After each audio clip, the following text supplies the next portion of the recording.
Ensuite, la deuxième, donc là tu vas me faire une deuxième colonne maintenant, où tu vas mettre... Alors là, bien entendu, tu peux pas mettre dans la première colonne n'importe quoi. Déjà, tu vas mettre ton nom, tu vois, ton nom, ton prénom, tu peux mettre des pseudonymes à la rigueur, tu peux pas mettre n'importe quoi. Maintenant, une deuxième colonne. Là, on va pouvoir y mettre déjà un peu plus de mots. C'est... l'intitulé, c'est les mots descriptifs, le nom descriptif. Ça décrit tout simplement l'activité principale de la compagnie. Je vais te citer un exemple. Donc toi, c'est vraiment la catégorie que t'aimes le plus dans les exemples que tu m'as cités. Pourquoi ? Parce qu'à chaque fois, tu citais poker, beauté, etc. Par exemple, tu vas voir American Airlines. Tu vois, tout de suite, bon, on sait ce qu'ils font. The Home Depot. C'est pareil. Toys R Us. C'est forcément. Playmobil. Voilà. Forcément. Alors, il y en a des plus simples, plus compliqués. Mais là, descriptive, tout de suite, on sait l'activité. Voilà. Le problème de cette catégorie, c'est que ça va te paralyser dans le développement. Et ouais, tout de suite, voilà. Alors, je dis pas que c'est un mal, mais il faut le prendre en compte. Si tu souhaites à te diversifier plus tard, si tu penses que tu as des chances de te diversifier, surtout, ne prends pas cette catégorie. Voilà.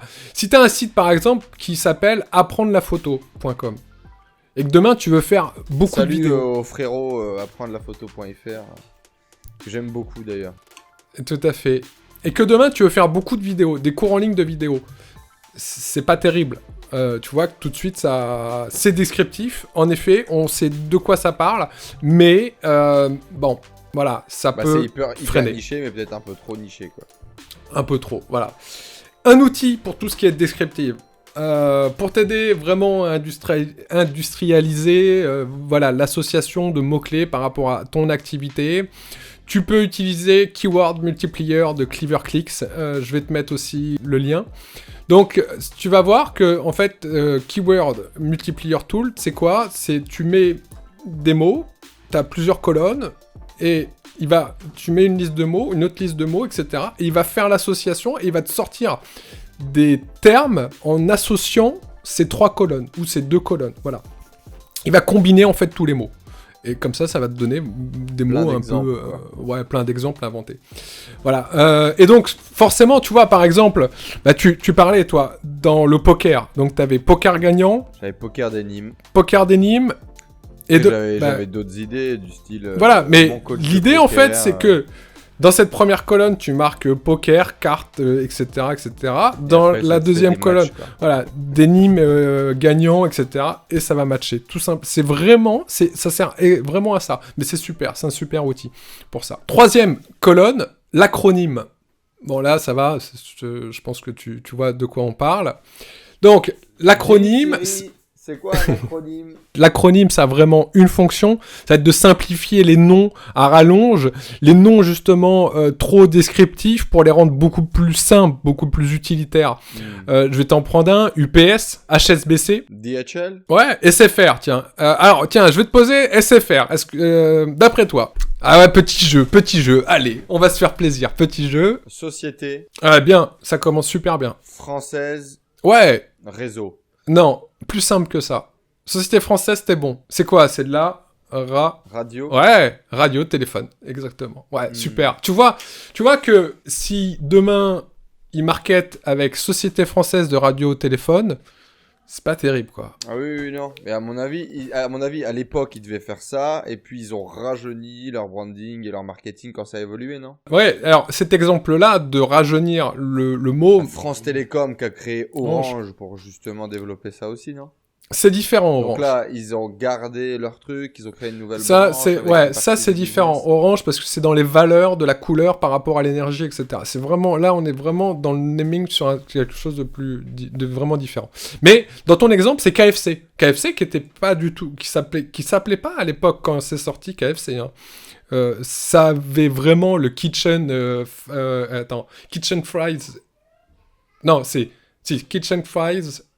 Pas chicken fried. Ouais, je sais plus exactement. Kentucky. Chicken fried Kentucky. Exactement. Kentucky. Mais en anglais, du coup, ça se dit à l'envers. Ouais, ça se dit à l'envers. Mais fried chicken. Voilà. Bref. Si tu vas au Canada, Colis, c'est écrit en français. C'est vrai ? Et donc ça fait poulet frit. Poulet frit Kentucky. Kentucky, d'accord. Un truc comme ça. Je crois, nos amis canadiens. Ouais, là, pourtant, ça serait. Au Canada, il y a des politiques anti. mais là, c'est. Ouais, mais t'as anti mots anglophones, etc. C'est nickel branding. Donc, là. c'est obligé que tout soit traduit et parfois c'est traduit du littéral. Et donc c'est littéralement moche comme poulet frit Kentucky. Pour les titres de films, ok, bon, je veux bien. Mais alors là, pour un branding, non, c'est pas acceptable. C'est pas du tout. HSBC. Moi, je savais pas. Je sais quoi je dis, je savais pas. Banking, il y a forcément banking dedans. Ouais, il y a banking. Il y a corporation. Allez, je te donne le C, corporation. Le C, c'est corporation. Ouais. Banking corporation. Après, c'est deux villes. HS. Deux villes. Haute société. Non, deux villes. Hong Kong et... Ouais, Hong Kong, ok. Et S. Chang. Avec un S. Ouais, Shanghai. Ouais. Ah, Shanghai. Hong Kong, Shanghai Banking Corporation. Magnifique, bravo.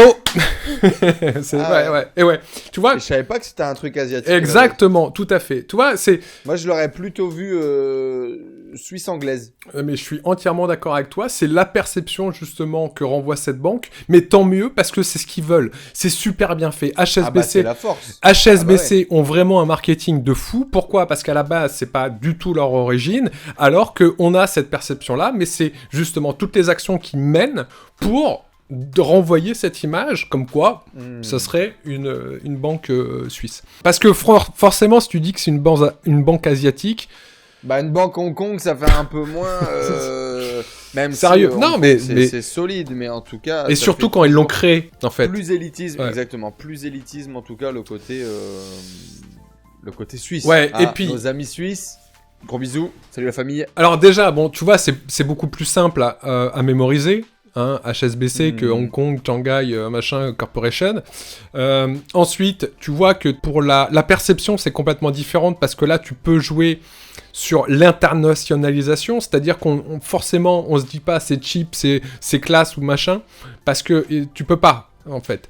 Donc, l'acronyme, c'est très très utile. Ça peut être même utile, justement, avec du personal branding. Pourquoi ? Et ça, c'est un problème que souvent que j'étais confronté. Les cabinets d'avocats ou de comptables, et tu sais, ils sont composés généralement de 3 jusqu'à 6, 9 associés. Alors, tu vois, par exemple, Comer, j'en ai un là, Comer, Murano, Rihanna, Aldoni et associés. Ouais, va mettre ça, va dire ça, toi, à chaque fois, tu vois. Bah, du coup, tu mets les 3 ou 4 voilà. premières lettres. KMRA et associés, tout de suite, ça passe mieux. Et on peut jouer dans le logo avec KMRA. Vraiment, l'acronyme, c'est en branding, c'est super utile. Alors, on va faire un petit jeu parce que il y en a des. En marketing aussi, tu te rappelles de Fnac dans plein de trucs.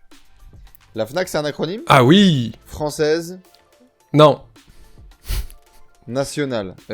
Nationale. Bien joué. Fédération nationale. Et c'est fou parce que justement, on disait tout à l'heure que le nom définit la mission.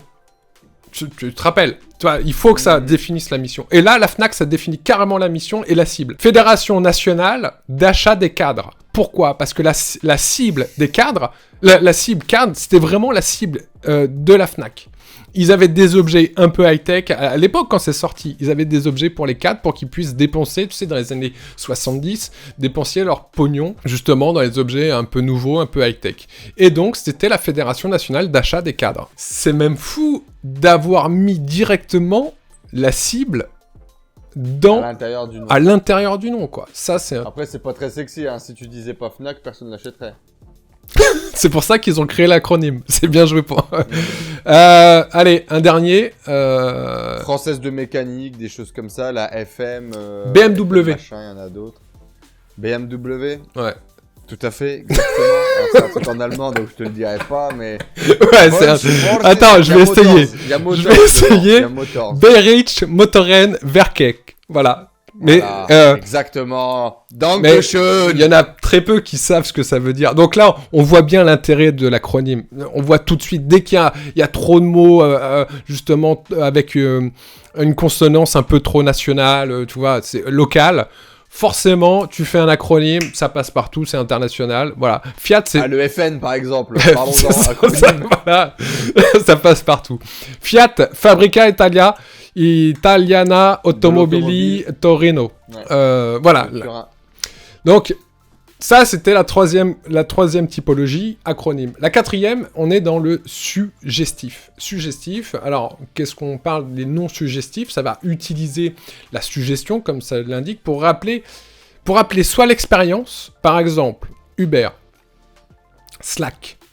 Tu vois, ça rappelle une expérience, ça rappelle un positionnement de la marque, voilà. Uber, ça correspond à quoi? Au chauffeur potentiel qui avait les riches dans les trucs et tu te dis ce mec il a une tête à s'appeler Uber. L'application s'appelle Uber. Non mais c'est... Comment il s'appelait le majordome de Batman? Alfred. Et du coup tu lances une app. Il y a une app Alfred. Donc c'est suggestif, tout à fait. Voilà. Okay. C'est une catégorie où les mots vont être plutôt singuliers, créatifs. Voilà, on est dans la différenciation. Ça c'est vraiment une bonne stratégie pour avoir une différenciation, pour avoir des noms faciles aussi à utiliser, à visualiser, et qui soient difficiles à oublier. Uber, c'est quand même difficile à oublier. On est vraiment, en plus là, on est dans le verbal, on va l'entendre jusqu'au verbe, dans l'ubérisation, dans le nom. Bref, on l'a mis à la sauce française. C'est n'importe quoi. Mais justement parce que c'est simple à la base. Et parce que ça rappelle une expérience. C'est bien c'est vachement bien pour les startups. Pourquoi ? Parce que c'est bien cette catégorie pour dès que tu as une ambition de fou, c'est dans cette catégorie qu'il faut aller piocher. Ok ? Tu vas avoir par exemple Pinterest, en exemple. Tu sais, le Pinterest, tu vois, tu as une expérience en fait, tu vois, dans le nom. Ah, ok, dans le nom, il y a l'expérience. C'est aussi... Alors, l'avantage des noms subjectifs, c'est de composer... Alors, il y en a un qui est exceptionnel. Franchement, il y en a un qui est exceptionnel. On appelle ça le one-two punch. One-two punch. 1-2 punch, ok ? C'est Facebook. Déjà, si ton nom, il est en one-two punch, t'as gagné. Déjà, t'as gagné 50% du nom, tu vois. C'est vrai qu'un nom, on dit quand il est en one-two punch, c'est déjà un nom gagnant. C'est quoi le one-two punch ? C'est que c'est un nom composé de deux mots, ou deux mots qui vont faire ensemble parler de l'expérience. Parler de l'expérience en un mot, et qui vont donner comme ça un coup de peps. Facebook, donc là t'as la face, le visage, le livre, du moins l'annuaire, ces deux mots composés, ça a donné Facebook, et là on a un one-two punch. Voilà, donc le subjectif, ça va rendre le mot très mémorisable, ça va vraiment aider à mémoriser et à l'ancrer dans la mémoire des gens. Le suggestif, c'est vraiment, moi je trouve c'est une belle catégorie. Maintenant, attention, il y en a qui partent en vrille dans le suggestif. Ouais, c'est là aussi où il y a le plus de... il faut être créatif. Ouais. C'est là où tu peux te planter. Ouais. T'en avais un en one-two punch qui est bien, c'est Ray-Ban. Pourquoi je l'ai pas ? Ray-Ban. La barrière du rayon, en fait. Ban, deux mots, qui en devient un seul. Ah, je banne le rayon. Ouais, exactement. 5e catégorie de nom, l'associatif. L'associatif, c'est tout simplement associer une qualité, une caractéristique, une sonorité qui vont nous aider à prendre conscience de la vision de l'entreprise ou du produit, tout simplement. On va faire simple, on va faire court. Amazon, c'est un nom associatif. Tu vois pourquoi ? À la base, ils distribuaient des bouquins. C'est en fait tout simplement dans la grandeur. C'est dans la grandeur de la forêt. Voilà, c'est tellement grand. Et là, en termes de livres, c'était pareil. On avait tous les livres qu'on pouvait avoir du marché, mais vraiment tous. Et donc, ça a indiqué cette grandeur de produit. Voilà, Amazon. Tu vas avoir Twitter aussi, par exemple, en associatif. Ça va indiquer le piaillement. Comment on dit le... Ouais, c'est ça, je crois. Le bruit de l'oiseau. Le bruit de l'oiseau, voilà. Tu vas avoir Mini Cooper, Mini. Pourquoi ? Parce qu'elle va être petite. Tu vas avoir Speedy. Tu sais, les garages Speedy. Parce que... Bienvenue chez Speedy. Comme quoi, le nom de marque, C'est quand même c'est important dans la sonorité, c'est important dans ce que ça caractérise, encore une fois, dans la mission, etc. Et justement... En parlant de Speedy, je viens de penser à quelque chose et du coup, je me dis erreur dans leur succès, Noroto. Ouais, c'est pas forcément... Ouais, c'est le nom de marque. Je sais même pas, est-ce que c'est une boîte qui a été créée dans le Nord et du coup, c'est pour ça qu'ils avaient mis Noroto? Je sais pas. Je connais pas l'histoire de Noroto. Je connais pas. Mais du coup, ça a pas de... Mais moi, je trouve... Le fait de Noroto... La connexion à Noroto, c'est le fait que si t'as une connexion avec le Nord, etc., Nord-Auto... Bon, déjà, t'as une connexion avec l'auto. C'est pas mal, déjà, tu vois. Oui, ils ont intégré ça. Par contre, du coup, dans le sud de la France, à Noroto... Il n'y a pas d'avantage par rapport à un autre. C'est le problème que je t'indiquais tout à l'heure. Il faut faire attention à qu'est-ce qu'on va faire plus tard. Comment on va l'exploiter au niveau local, régional, international. Voilà. Ouais. Donc l'associatif, on va avoir Red Bull, par exemple.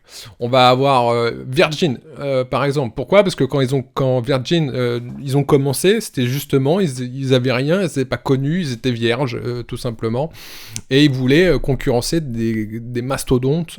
Donc on avait une association de cette nouvelle marque qui voulait tout déchirer, mais qui était vierge, qui était nouvelle, quoi. Virgin, incroyable.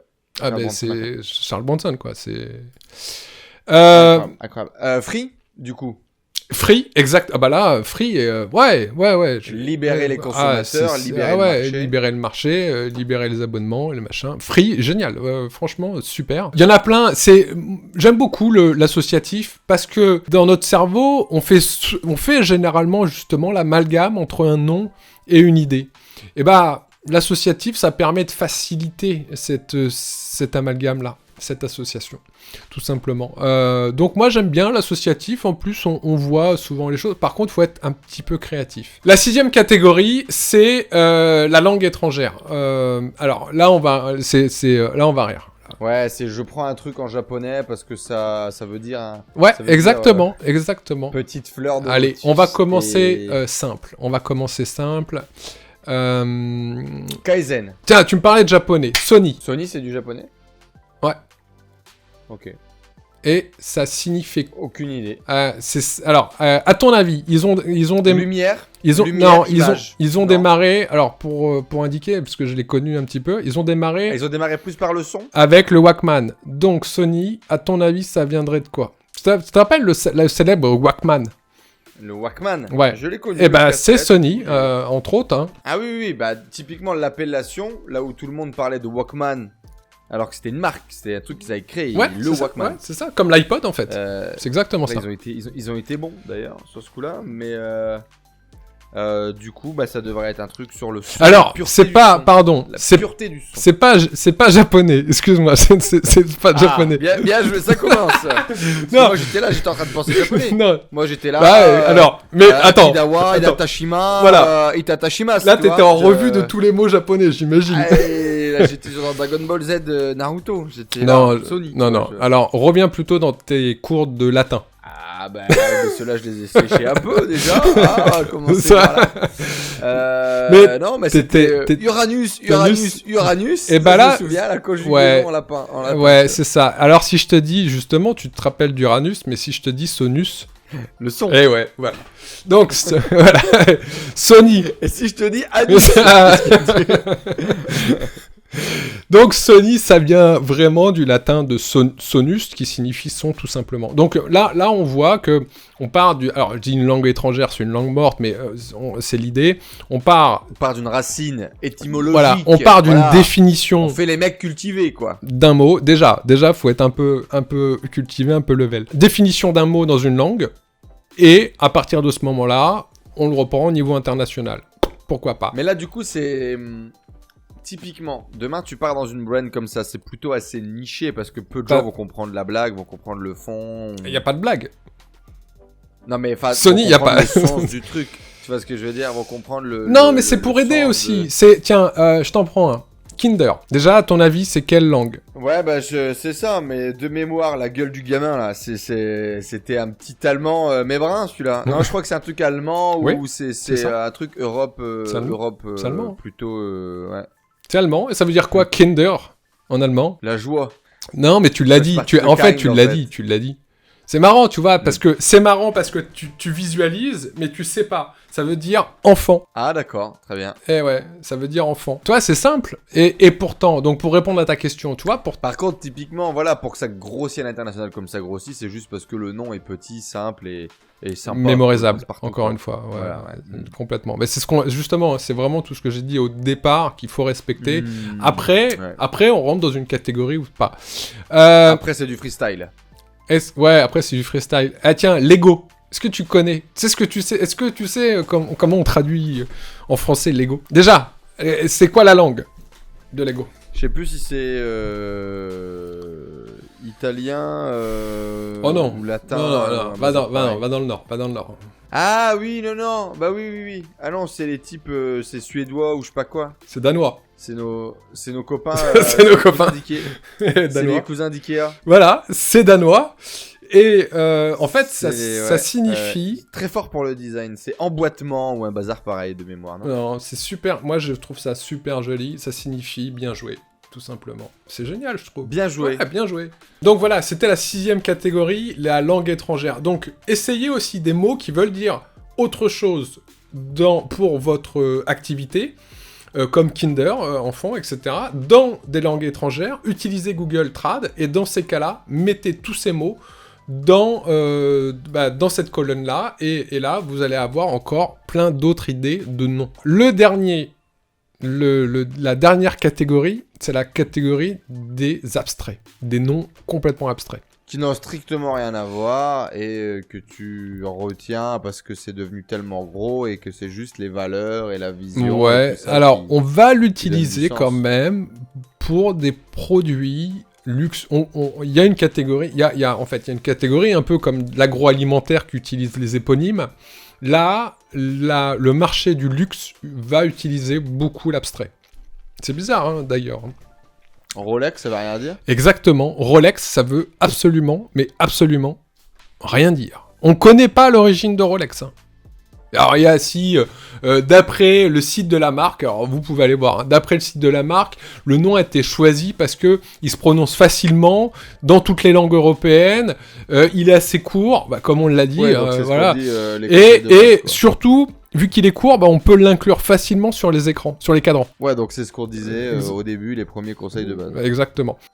Voilà, donc cette vidéo va s'appeler « Comment créer le nom de votre marque comme Rolex ». Voilà, paf. Comment créer une marque aussi puissante que Rolex. Paf. Et donc voilà. Donc en abstrait, on a quoi ? On a Kodak. Bic. Non. Bic. Non. Bic, c'est un acronyme, il me semble. C'est un acronyme. Alors, il me semble. Après, il y avait le Baron Bic. Je me demande si c'est éponyme ou acronyme. D'accord. Parce que ça vient du Baron Bic. Hein. Bic et qui a créé. Voilà. Pas sympa quand même de s'appeler Bic. Alors, je sais pas trop, mais je me rappelle plus l'histoire de Bic. Ça se trouve, t'as raison. Ça pourrait être pire, le mec aurait pu être coiffeur. Je comprends pas. Il a des biquettes. C'est bon. Ça va. Il est tard. Ça va. En abstrait, on va avoir Kodak, on va avoir Trello. Tu vois, c'est joli, machin, ça veut strictement rien dire. On va avoir Panzani, parce que ça fait... Panzani, non, Panzani c'est éponyme, frérot, c'est sûr. Non, c'est abstrait, ça veut rien dire, Panzani. Ouais, ça a cette sonorité italienne, mais ça veut rien dire. Regarde, dans Google Trad. T'es sûr que c'est pas éponyme ? Non, c'est pas éponyme. Pas... Je connais des gens qui s'appellent Panzani. Non, c'est pas éponyme. Non, c'est pas éponyme. C'est complètement abstrait. Alors, ça se trouve, toi, ça aurait pu... Mais voilà. Quel est l'avantage de faire de l'abstrait ? Tout simplement, déjà en SEO... t'es limité à rien, tu peux tout créer. Ouais, puis en SEO, c'est bien parce que en SEO, t'es unique. Donc c'est rapide, tu vois, quand on cherche un nom, t'es pas dilué dans une masse, forcément. Donc c'est top, ça. Voilà. En fait, dans le monde abstrait, t'es libre de créer l'univers que tu veux. Ça, c'est génial. Tu vas créer tout un univers autour de ton nom qui est complètement abstrait. Et après, en termes de référencement, de nom, pour déposer, etc., etc.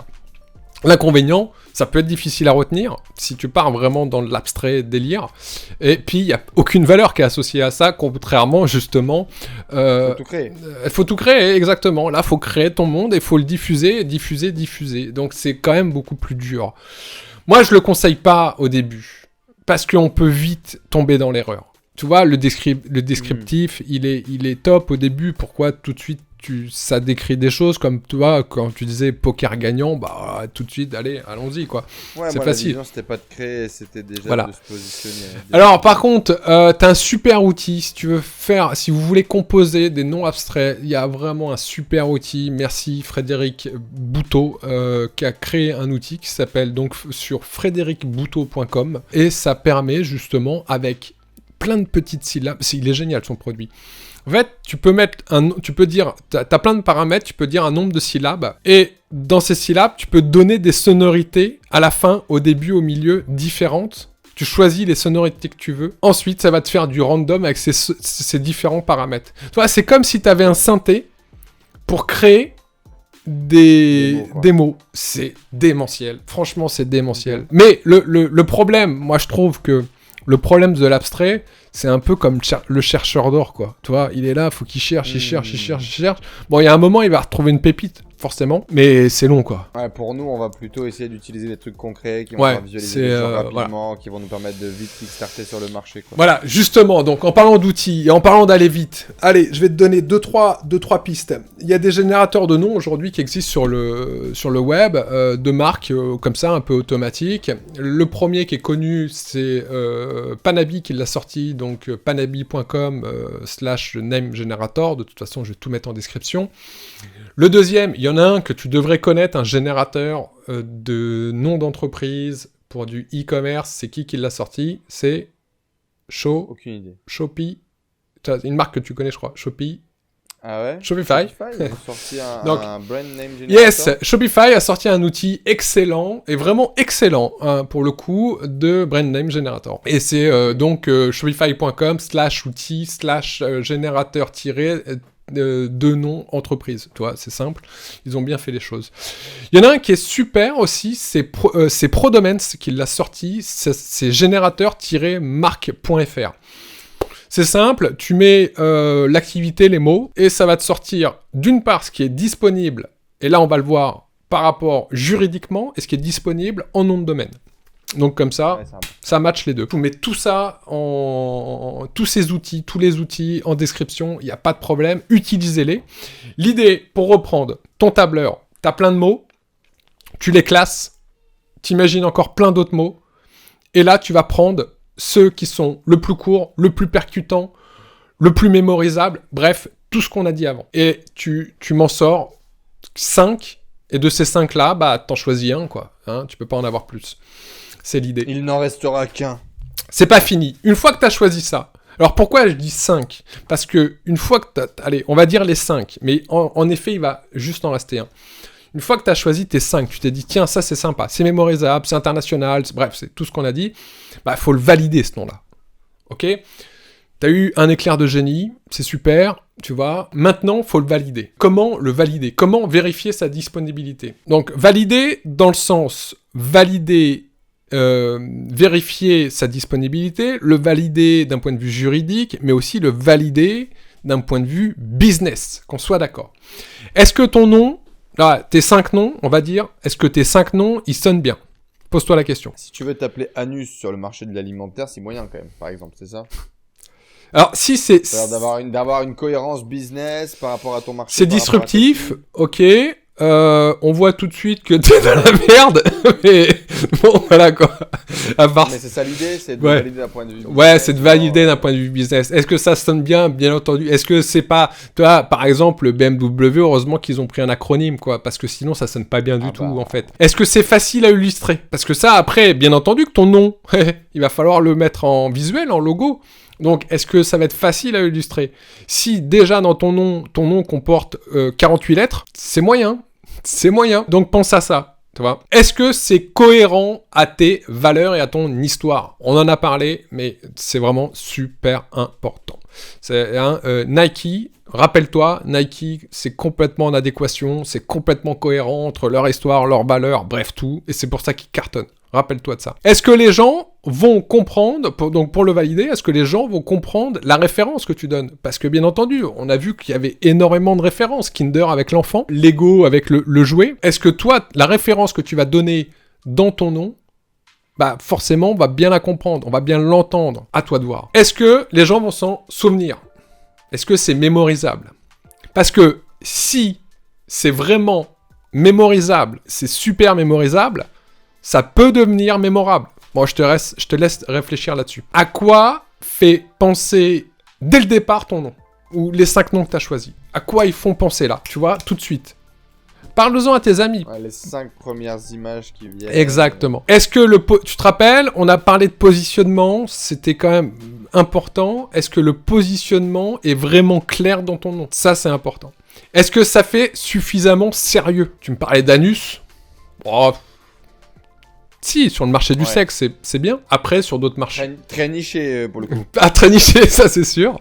Après, sur d'autres marchés, je sais pas. À quoi ça te fait penser tout de suite tes noms, là, que tu viens de marquer, sans réfléchir? Ouais, donc le bon exercice, ça peut être ça. Hein, les 5-6 premières idées. Exactement. Les 5-6 premières images, tu fais un peu un brainstorm autour des gens. Maintenant, ok, ça te fait penser tout de suite à ça. C'est positionné tout de suite comme ça, comme ça, comme ça, comme ça. C'est bien, mais est-ce que c'est pas trop, justement... C'est pas trop enfant, c'est pas trop high-tech, c'est pas trop sérieux, c'est pas trop décalé. Ou c'est pas trop jeu de mots. Fais attention à être pas trop dans le truc quand même. Faut qu'il y ait un côté mystérieux. Un petit peu. Tu vois, jouer club, c'est pas glamour, quoi. On est tout de suite dans le truc. C'est pas glam, quand même. On s'en rappelle, mais il y a mieux. Mais par rapport à notre cible et par rapport à notre marché, c'est ok. Ça reste ok. Mais je trouve qu'il faut quand même réfléchir à est-ce que c'est pas trop? Parce que le trop, tu vois, Apple, ça parle pas ça parle pas de légumes, quoi. Ou de fruits. Je veux dire, par là, ils sont pas dans le secteur d'activité des fruits et légumes. Ah, mais c'est tellement disruptif, Apple, depuis le début, que c'est dans l'ADN du nom de la marque aussi. Je suis d'accord, mais c'est juste pour vous indiquer que faut pas que ça en devienne trop simple. Hein, c'est pas non plus... c'est bien, parce que c'est mémorisable, etc. Mais il faut pas tomber dans l'excès. C'est tout. Je vous laisse réfléchir là-dessus. Est-ce que ça va pas se démoder? Bon, je vous ai cité Sport 2000, qui a été créé en 66, voilà. Il y avait... par exemple... Il y avait, par exemple, Jules, quand ils ont créé la marque Jules. Bon, le problème, c'est que... Alors, Jules... Ce prénom à la base était un peu à la mode, c'est ça? Voilà, à la base c'était... Tu dois avoir un Google Ouais, Play, attends, et Jennifer, c'est pareil.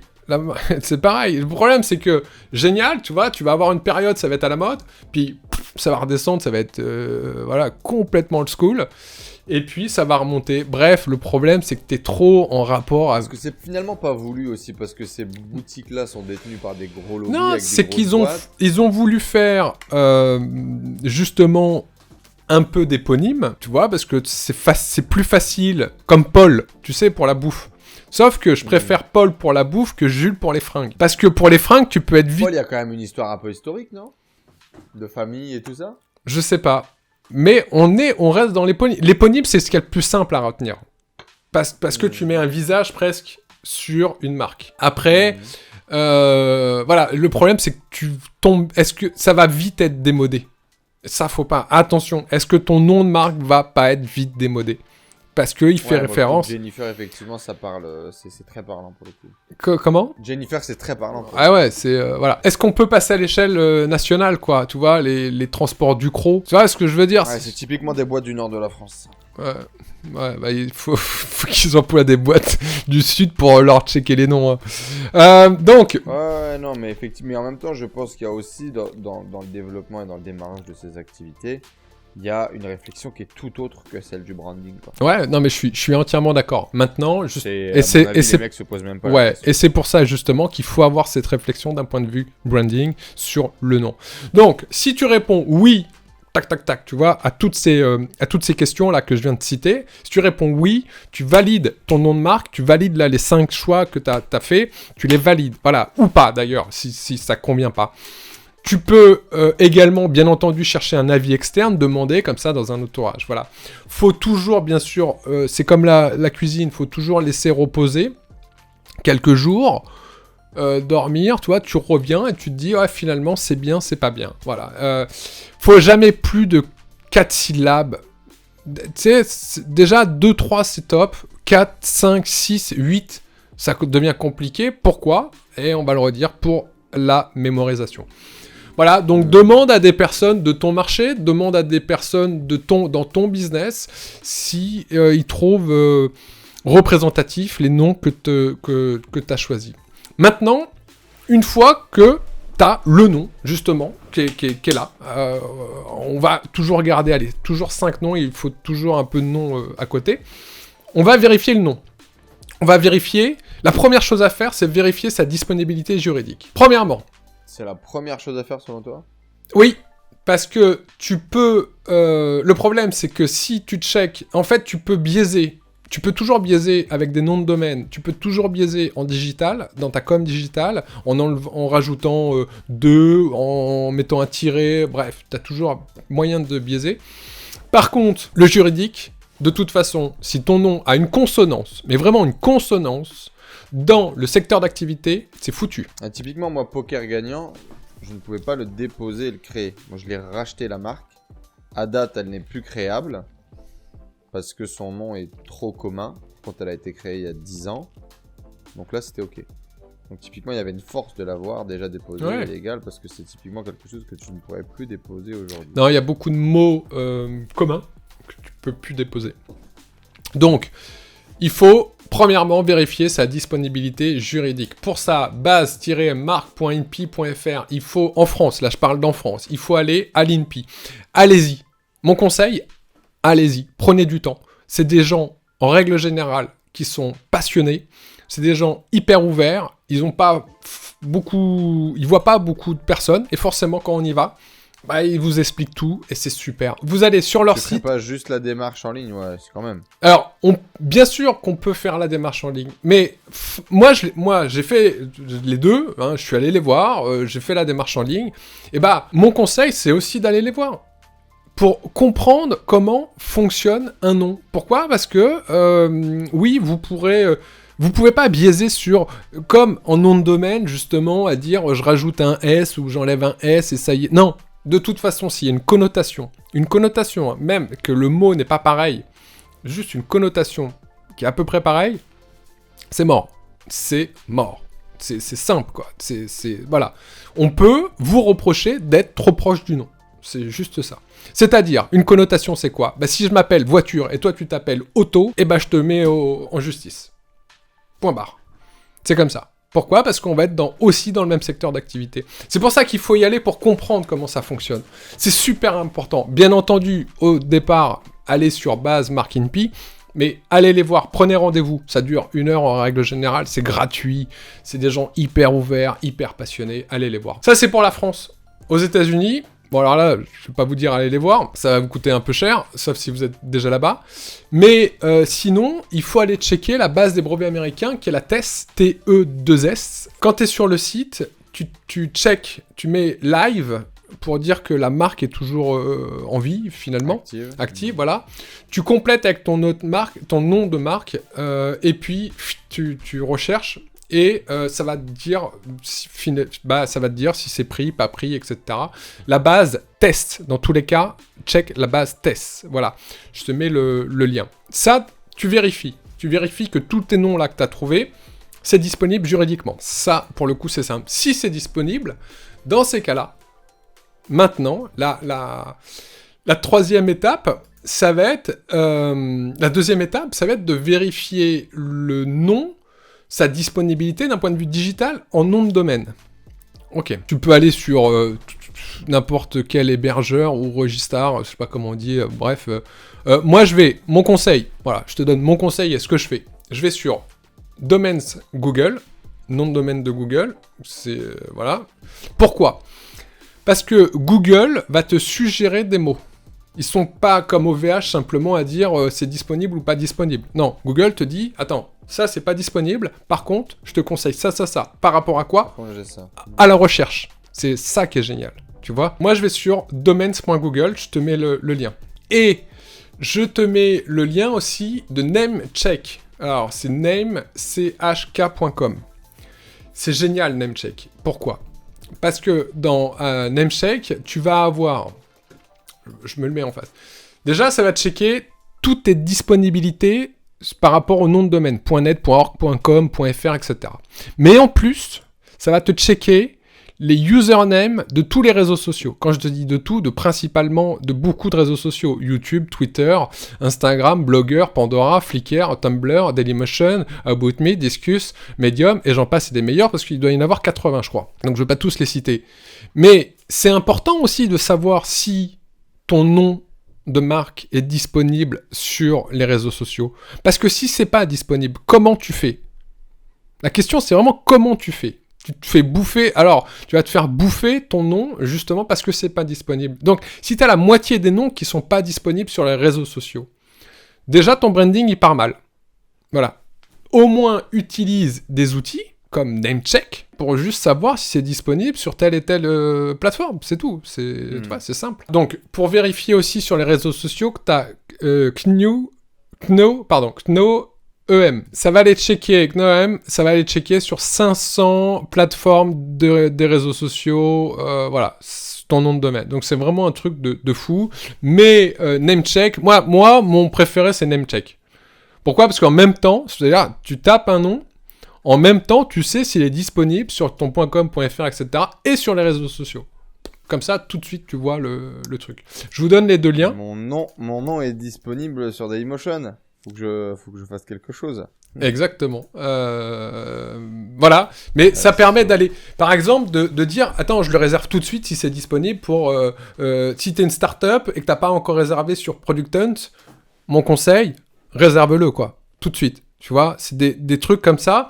Dans ton secteur, essaye, si t'es dans la photo et que t'as pas réservé ton nom sur Flickr, bah, vas-y, fais-le. Même si t'as pas envie d'utiliser Flickr, mais fais-le, quoi. Voilà, ça va éviter que ton branding soit dérangé par quelqu'un d'autre, soit hacké, piraté. Alors, pas dans le sens propre du terme. Pour te donner un exemple, j'avais pas enzohonoré.com par exemple, il y a pas longtemps. D'accord. Ce qui était quand même un petit problème. C'était un problème. Pour conclure sur ton nom, alors, qu'est-ce qu'on a fait pour conclure sur ton nom ? La réflexion qui a eu lieu, c'est que on a vu l'état initial, Enzo Honoré et le professeur. Déjà, il faut être mémorisable. On a dit qu'il fallait être court, mémorisable.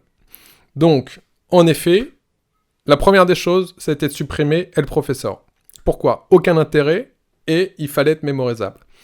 Surtout si vous avez en éponyme, ne mettez rien devant ou derrière. Gardez votre nom. Alain Flelou, c'est pas Alain Flelou l'aveugle. Qu'on soit d'accord. Voilà. Façon de voir les choses. Le pauvre. Bref, il y en a. Quand vous avez un nom et un prénom, gardez juste votre nom et votre prénom. Ça, c'est pour du personal branding. Il faut mieux même avoir un nom avec le prénom. Alors, il y en a quelques-uns qui ont juste un pseudo, un nom. Le présentateur Arthur, par exemple, n'a pas de nom. Hein, il s'appelle Arthur. Sauf que c'est pas terrible. Il y en a. Pourquoi ? Parce que des Arthur, il y en a plein. Enzo Honoré, il y en a déjà moins. Des Enzo, il y en a plein. Enzo Honoré, il y en a beaucoup, beaucoup moins. Pour moi, en personal branding, le mieux, nom ou prénom et nom de famille. Voilà. C'est stop. Il n'y a pas à rajouter. Déjà, il n'y a pas à rajouter quelque chose parce qu'on peut croire que c'est soi-même qu'on rajoute et dans ces cas-là, il n'y a plus d'humilité, que ça soit positif ou négatif. Qu'est-ce qu'on retient finalement ? Parce que vous n'allez pas pouvoir mettre justement sur YouTube, Twitter, Instagram et tout, Enzo Honoré, le professeur. Pourquoi ? Parce qu'un nom, vous ne pouvez pas le manger. Ça se mange pas un nom. Quand je dis ça se mange pas, ça se court-circuite pas. C'est comme un logo. Ouais, c'était El Professeur. Par exemple, typiquement, on aurait pu complètement développer un branding sur El Professeur. Et ça aurait été très bien pour une niche, pour une de mes activités et machin. Voilà. Tu disais El Professeur, tu mettais le professeur partout. J'étais El Professeur. Mais ça reste El Professeur. Dans ces cas-là, voilà. Exactement. Mais dans ces cas-là, c'est un nom de marque. Donc, pour du personal branding, nom, prénom ou prénom, nom, gardez-le comme ça. Par contre, réservez tous les réseaux sociaux que vous pouvez réserver, et ça sera parfait. Ne rajoutez rien à ça, sauf encore une fois, si vous avez des associés ou vous avez un nom russe qui est à 36 syllabes. Dans ces cas-là... Un nom polonais bien agressif. Et oui, et là, pas de chance, désolé. Dans ces cas-là, on a vu que l'acronyme, c'était quand même la solution. Vous avez toujours des solutions. Donc, pour toi, Enzo, bah, c'est simple, on l'a dit. Enzo Honoré. Déjà, simple. L'identité visuelle, elle commence par là. Enzo Honoré. Après, on verra dans les prochains épisodes qu'est-ce qu'on va en faire, comment on va traduire ce nom, comment on va traduire l'histoire, les valeurs qui sont si importantes, la stratégie qu'on a mis en place dans l'épisode précédent, comment on va la traduire justement pour toi, Enzo, par rapport à ça. Mais dans tous les cas, on l'a dit au début, le nom, c'est juste le nom. Mettez pas toute votre énergie à le rendre parfait. Misez plutôt sur le message que vous voulez transmettre, comme Nike, et aux personnes avec qui vous voulez vous adresser.